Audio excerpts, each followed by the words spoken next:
Hey, Guru, run that shit.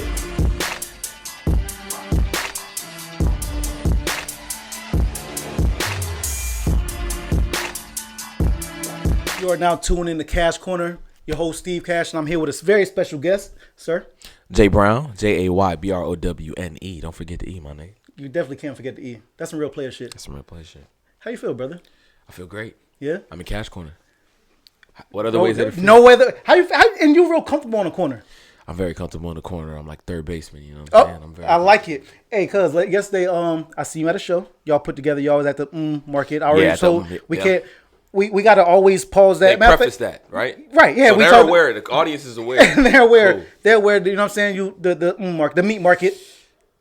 I don't know how people. Hey, listen. To be honest, Brown, like you nice out here. Niggas might fuck with this interview first before they catch the first one, so they may not know. They should. Why we're pausing. They should, because I'm way nicer than a nigga Preem. Yeah, you know what I'm saying? Yeah. Hey, you definitely nice.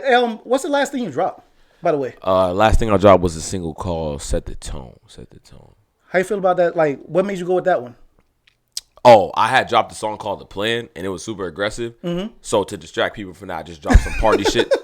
I just wanted niggas to know, like, it ain't always just super aggressive. Yeah. What you prefer?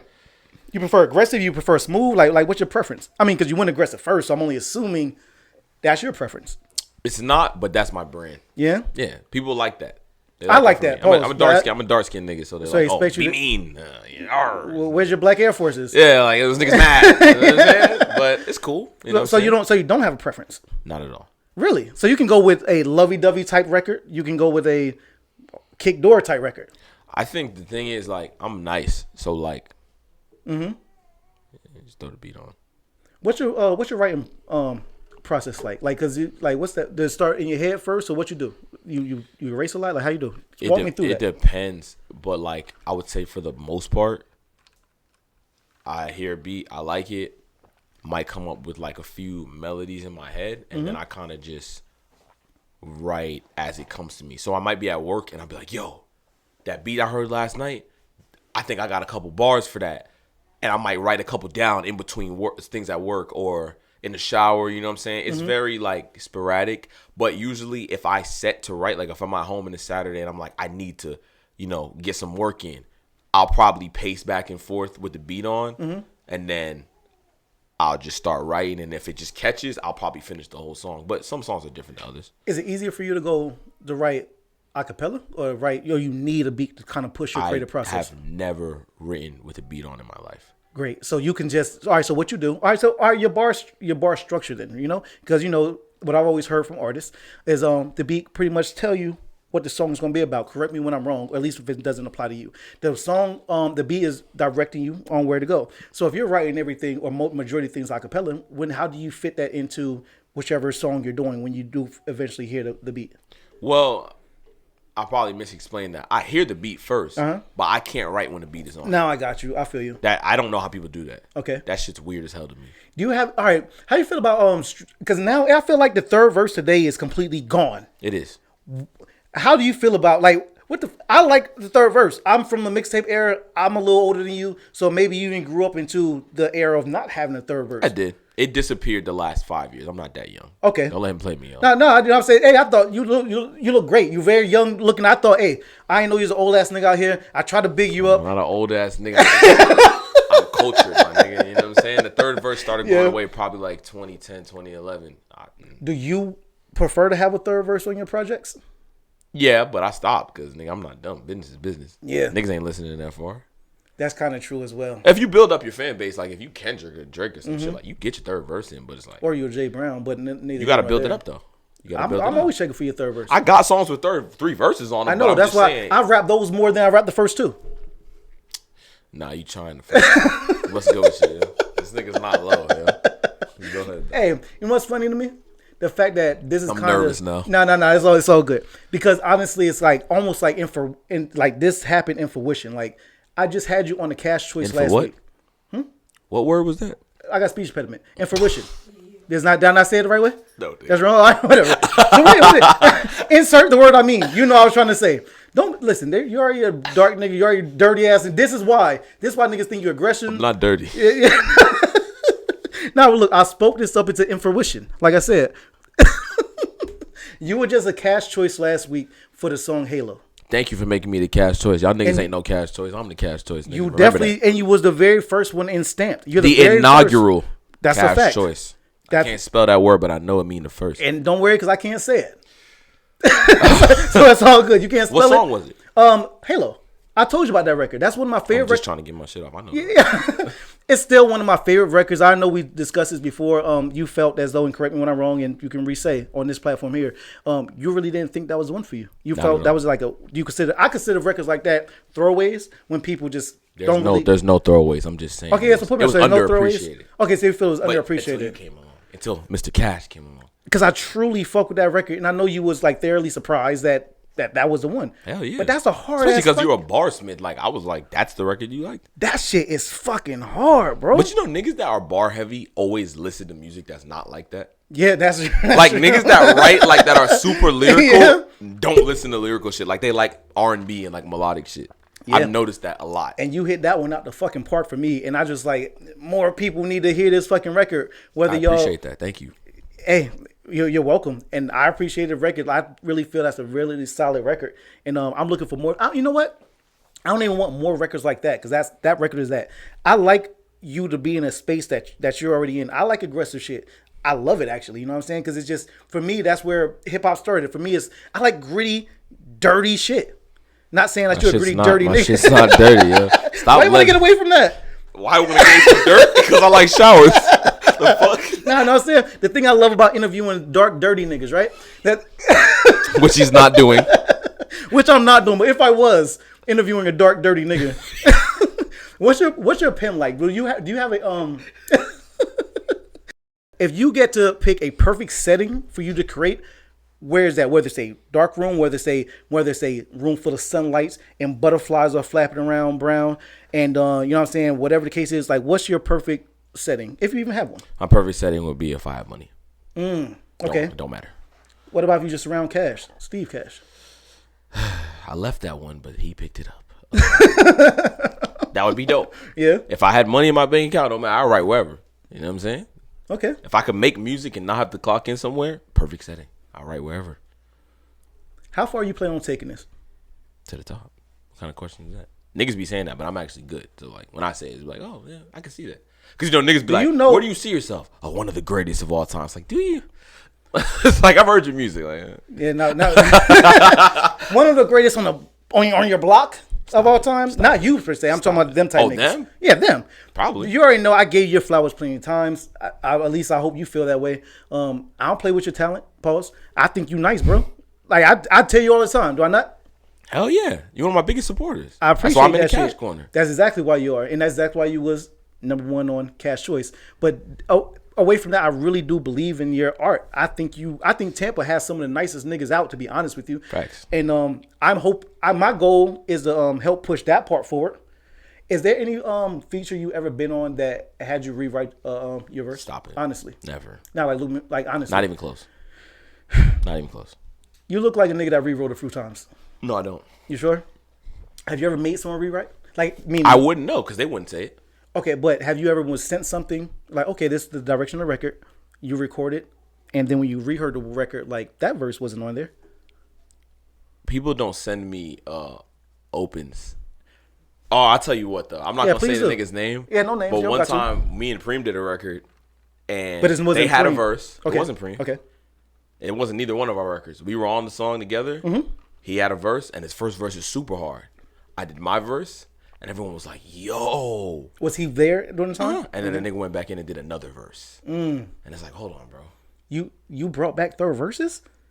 You did it. I'm like, fam, your verse was already fire, but it's like, nah, let me make sure I bury this nigga. Like, okay, son. How to make you feel internally? Nothing. Because that's his business. But he asked me to do the song. I gave him a verse. That's all he had. I'm not gonna. No, let me do another one, nigga. No. if I didn't do what I needed to do on the song, it's like you go to the park, you have a bad day, nigga. Go home. You're not gonna just keep shooting forever. Like, nigga, go home. You got a project you're working on right now? Like an entire, like maybe a mixtape or so. What about how you feel about? I'm sorry, I asked you two questions. I'll let you answer that first. You have a project. You have a project you're working on currently? Just you're doing you. Yeah.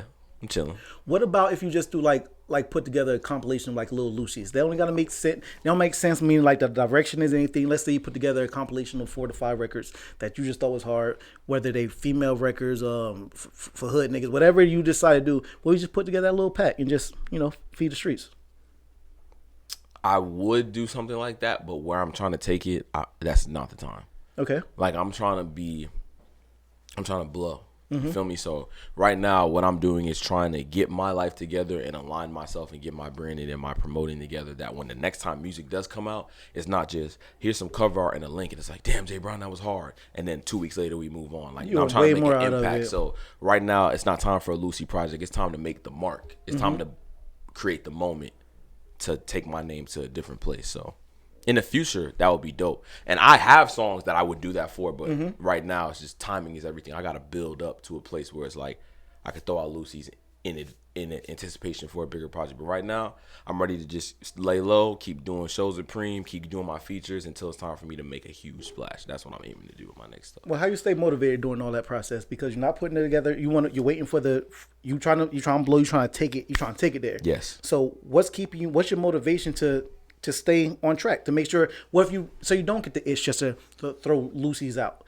Like what keeps you locked in? My team, I got Preem, who's a big brother to me, like a big brother I never had. My mother, who's my lawyer. My sister, who's my co-manager.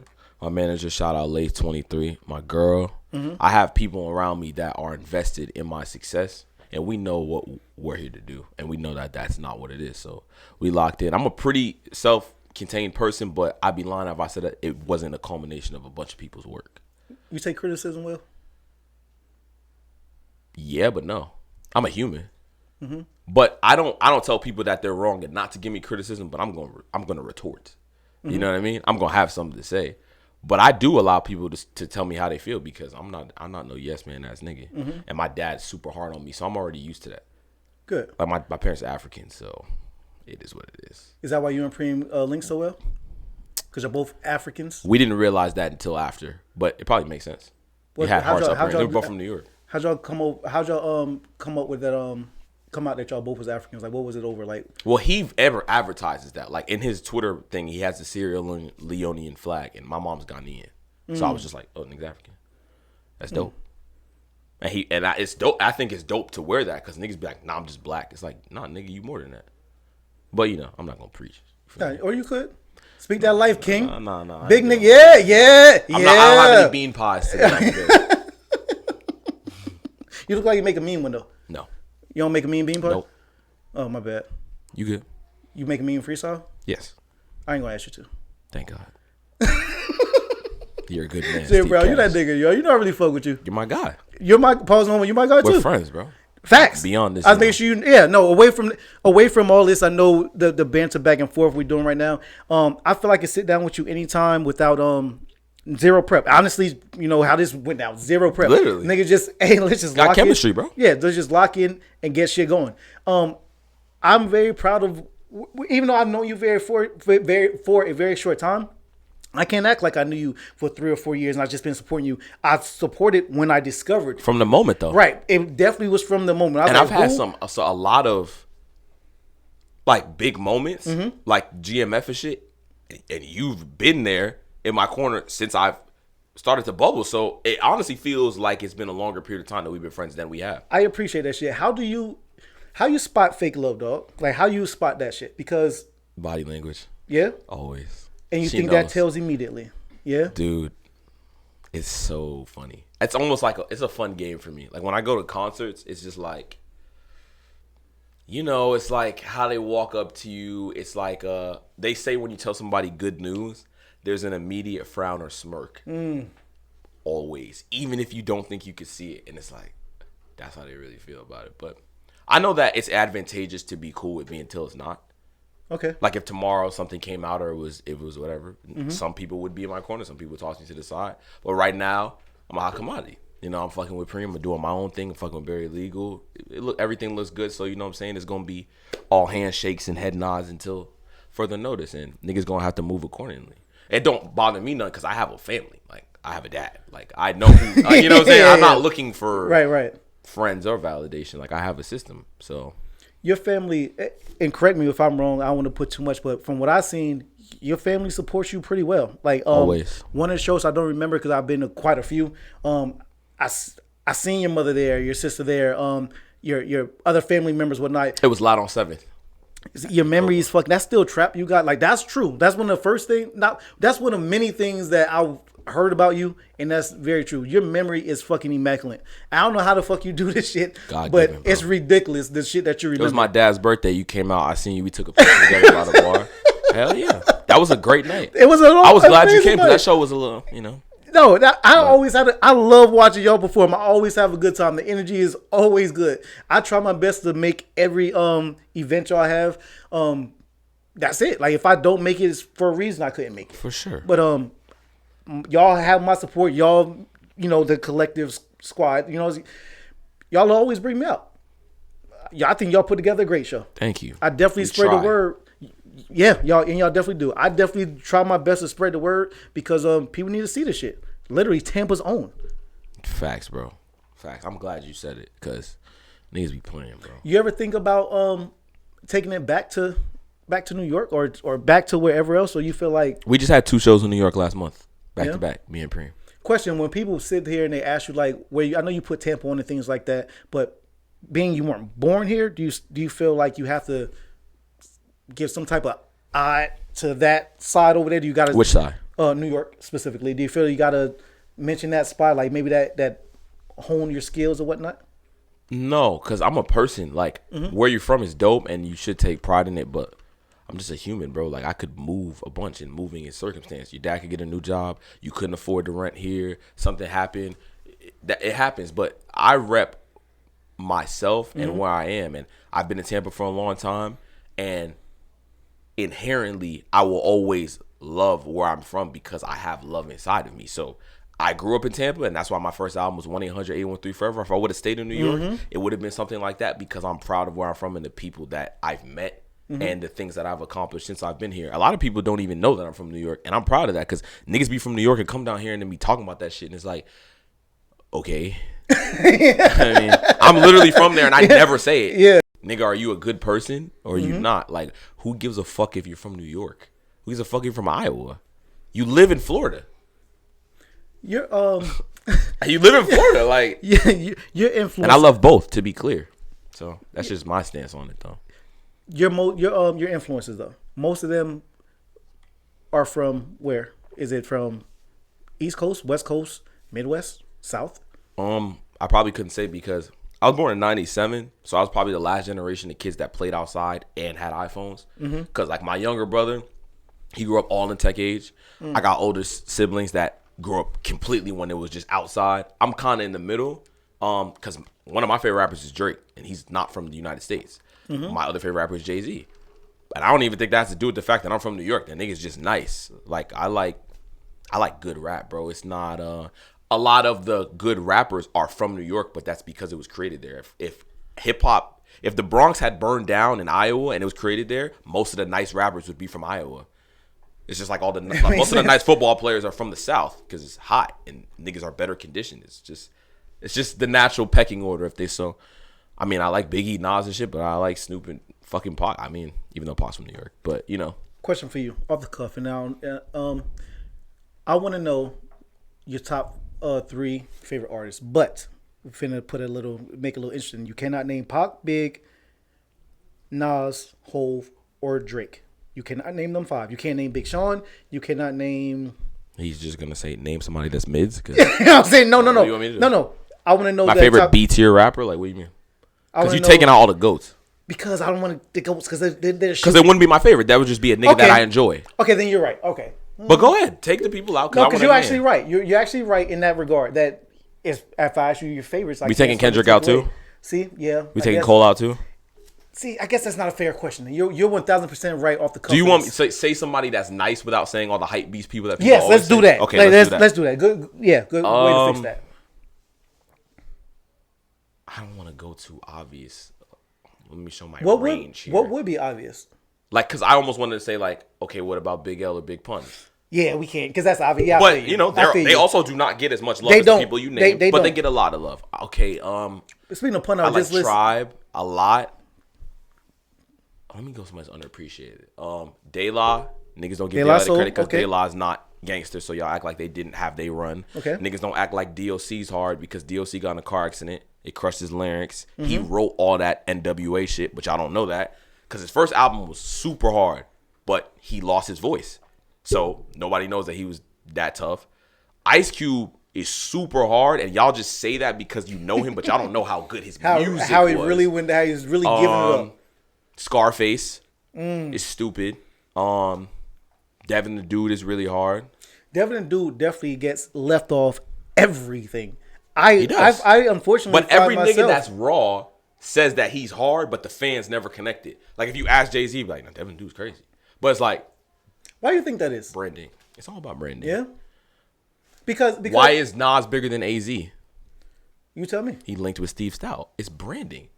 You got to make bigger music and and you got to be yourself, but you have to find a way to take what you have and market it. Now, some people market it and it becomes like, damn, that nigga sold out. And some people market it where it's like, damn, he just got to be a bigger artist. The difference was one nigga didn't do it in a fucking obvious, stupid way that turned people off. You got to find a way to grow without being obvious. It's like sneaking past somebody when you try to grab something. It's like just, get it and go. Simple. What's the album you listen to on a regular basis? Because I got a feeling you probably got go-tos. Like maybe it's a Reasonable Doubt from Hove. Maybe it's a Take Care from Drake. I mean, I have no idea. But what's something that you frequent and maybe you can constantly pull inspiration from, creativity from, that album keeps feeding you repeatedly? If you even have one. Maybe have a couple. When I was younger, I feel like I had those. And I feel like we all go through this as you mature. Especially with the way the world is like devolving into like this tech shit. Everything feels like numb. Like shit don't really have like the feeling it used to. So I don't even listen to music sometimes because like it feels like a task. When before it felt like you would get a link, you would download an album and you would go run through that shit and you'd be like, fuck, has anybody else heard like this? that Piff era type of It's thing. just not like that no more. Cause there's obvious ones like you said Reasonable Doubt, like, or something that feeds me all the time is like I could go back to Views and be like, damn, I thought the song was trash back then, but this song's actually decent. Or like It Was Written. I like to go to the albums by people that are big, but the albums that people don't like and find the gems. Okay. Like songs on Kingdom Come or like songs on Certified Lover Boy that are like the album to get as a whole was like, but it's still some shit on there because it's a GOAT making it. Like a lot of people don't like Nostradamus, but there's a couple records on there. It's a bad album. I'm gonna ask you. Shit like that. I feel you. I'm finna ask you a question, right? Only because we were discussing earlier. So I'm curious to your thoughts. If you had to pick one or the other, well, pick one or the other. They both are amazing, but who do you think is a better artist? Big Sean, or Drake? Drake. Is it easy for you? Shoe in. Yeah, because artist is overall. I personally feel. All right, who pins better? Like who's got a better pen? Drake's better pen because he wrote songs for other people that are classics. That's not a fair question. Is there anything I can ask you to where you're not going to say Drake? Yeah, because Which Big as far Sean, as what? Okay, you want to know my true opinion? Of course. I'm a huge Big we're Sean on the fan, but corner. the problem is that Big Sean is like Drake light, and he's dope. And because he came up, it's like Clyde Drexler and Michael Jordan. It's like niggas try to act like Clyde wasn't that nigga. Just But because it's like, Jordan was there, but nigga, you forget he played Clyde in the same. really. Big Sean got songs like that outro. He got Detroit, the first mixtape, like Higher's the intro, or like 24 Karat with J. Cole. Like Big Sean gets the fuck off on records, son. Like he raps. I'm a Big Sean fanatic, but niggas try to play him, and it's branding. He had a few missteps in his career. It didn't kill him. He still had platinum records, but it killed that overall image of like putting him up there with other niggas. It's also demeanor. How you carry yourself matters. Because Big Sean is kind of like a laissez-faire, like it's all good. Yeah, I don't he's like care, okay, nigga. like he's not very conversational. He's nice, but then it's like niggas is like, I mean, you're not making me want to go to bat for you. Like you have to make niggas go in the comments and want to defend you. Like if a nigga went on Facebook right now and was like Drake is trash, I would see that shit and be like, whatever, nigga. Like I'm gonna let it go. But that's because of how he positioned himself. Like Kendrick will make you feel that way. Hov will make you feel that way. Andre will make you feel that way. Sean is just like, I see why they're saying that. Like, no, nigga, you shouldn't even have the ability to say He's understanding. that. He's too understanding. He's hard though. Big Sean is No, real. he's fucking phenomenal. Nigga, play no games. Paradise. Like, I'm a Big Sean fan. I could really go there. Like, I believe you. Because, you know, at my age, like, when I was in middle school, high school, Big Sean was on his rise. What era you think had the best hip hop? 2000s, 80s, 90s? Like, what era would you Tied between 1990s and 2010s. Okay. Because 90s, I don't have to say. Like, niggas have run that into the ground. But 2010s, we had fucking Drake, Nicki, Kendrick, Cole, Sean, Wiz Khalifa, Wayne, Ross, Meek, Wale. That was the next golden age. The 2000s was super dope, but the problem was with with the 50 shit, he kind of destroyed New York. And then it was like between 03 and 06, it was like we had Jeezy and T.I. doing their thing, but it was like it was all snap era and shit. Niggas wasn't getting paid because the LimeWire shit was going crazy, and we were lacking like that face of the genre. So it just kind of got weird until like 08. Because we had Kanye and Wayne, but that wasn't the peak of them. I'm sure some would argue it was the peak of Kanye. Right. Because niggas right. don't like his new music. But you get what I'm saying. No, I follow. Commercially. But I would say 2010s and 90s. Okay. Well, that's going to lead me into something. I have a segment I'd like to call Pick a Role. Not like pick and roll basketball. Like pick a role. Like what nigga would you be? Okay, this is dope. Play. Okay. So, being we still on some hip hop shit, right? Right off the cuff, I just thought of some shit. Let's say you mid 30s. Like you're you're 35 flat. You know what I'm saying? All right. You want to be, which nigga would you be? You would be mid 30s in 80s hip hop. So you're old enough to do whatever, and you know what's up. You know what I'm saying? Grit, just the gritty shit in the 80s of hip hop, or you're still mid 30s. Let me rewind. Let's say 25. I like 25 better. Okay. 25, 80s hip hop. Same scenario, except you're 25, not 35. You know what I mean? 25. So 25, you still with dumb shits, and you still a little smart enough to know better. Yeah. So you could, anyways. So 80s of that hip hop era. Which 80s? Late, mid, or mid early? 80s. I want to say anywhere between. Let's say 83. That's the year. Early as hell. And you're 25 though. So it wasn't even a Run DMC yet. That's early as hell. Okay, so let's jump back. All right, let's jump back to 88. Okay, so this because it's off the cuff right now. Not much thought we going back and forth. I'm curious to what the second choice is. Okay, you're 25 still now. You know what I'm saying? So from 88, and now you're 25 in year 2015 hip hop. Tight jeans. You know what I'm saying? Not everybody's doing it. Not everyone. I get you though. I get you. I'm listening. So what era would you rather? Which would you be? If you can pick and choose, like which one did you think was the hardest era? I want to know where would you be if you had to pick one or the other. Now, just a clarification question. Go ahead. I don't want to change the question at all, but what do I know? Like I have the tools of the niggas from each era, or I'm me. Like you're saying, knowing what I know now. I like because now everything you know now. Damn near. I wish I had a time machine. That's how nigga, right? You're hard. That's hard. You know what I'm saying? That's hard. You know what I'm saying? So everything in you are Browne. Then just wait. There was a third option? No. You right now. You already have it all in your head. I thought you said no. It's only two. Okay.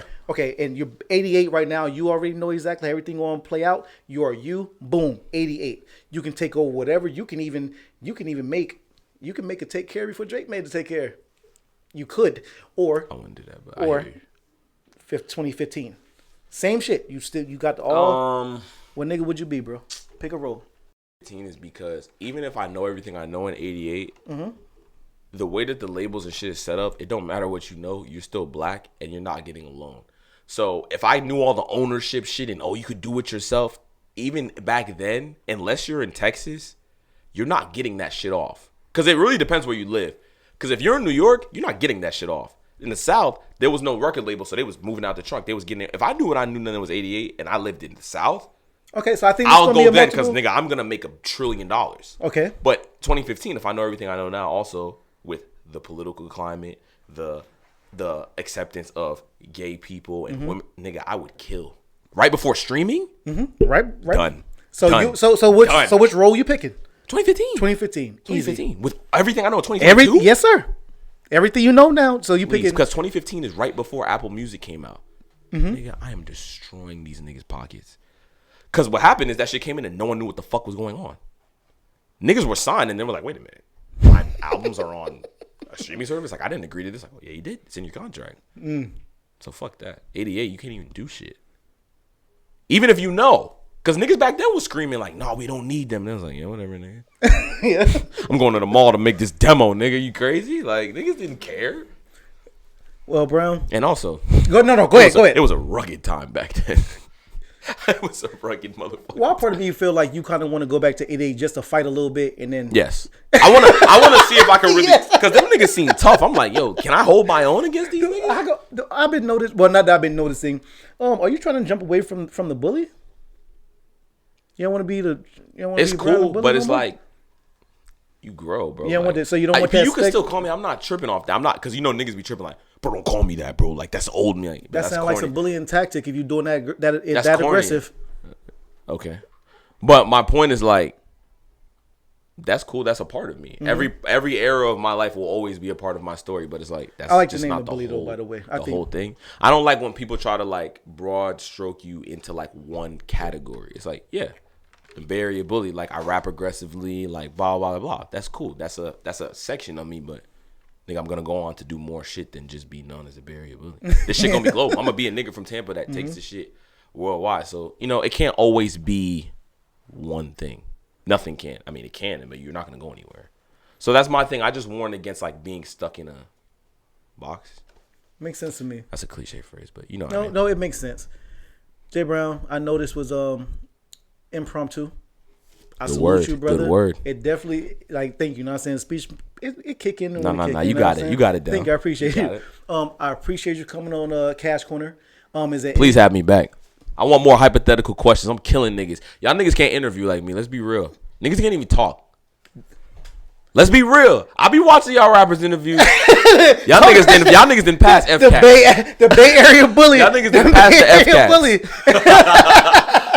Niggas the Bay Area bums. Niggas can't even speak. Let's go. Nah, bro. Like I just kind of like Wayne going on, you know what I mean? Like, nigga, shut up, nigga. You can't speak. Nigga, talk. It's a fact. Hey, start interviewing niggas' parents. We gonna see where niggas came from. That's what I want to see. Yeah, that's. Bring your parents to the next concert. I want to see where y'all niggas came from. You have to start bringing your parents on interviews. I'll put my parents up against all these niggas. Nah, I ain't gonna do it. Yeah, I would bet on yours too. Yeah, let's get it. Yeah, parent versus parent battle. But no, seriously, thank you for having me, bro. I want to do this again, full length. Pause. Again. This is a open door policy to you. I fuck with you heavy. Yes, sir. And anytime, even pull up the drink while I do other shit. Like you now know where I'm located. Hey, you home, bro? Cash on you. $500. I give out the little. You know what I'm saying? Nah, damn, you want for $500? I get sold up the river. You right. That's some pussy shit. My fault, yo. I sold myself out. Damn, I thought stack. I fuck with the team though, so only on Steve. Because the niggas in the back, cool peoples, but him, I get this nigga up. Is it? No, you fool. Where can people find you? I'm Jay Browne 21. It's JAYBROWNE 21 on Instagram, and just type in JAYBROWNE on all your streaming platforms. I'll be there. Pop up is gonna be a dark skinned nigga with a dangle ear. You'll see it. Yes, sir. And thank you thanks for coming on Cash Corner all day. We here all the time. Steve Cash Money Bags, aka the Fitness Zaddy, aka the Young Vampire. Niggas a sicko, yo. Aka the Vampire. Believe all the stories just tell about your boy around the campfire. Nigga can't even get his shit together. Hey, I know, because we been drinking, we been having a great time. I had a great time. You had a good time? I had a great time. Good shit. And we are out. What?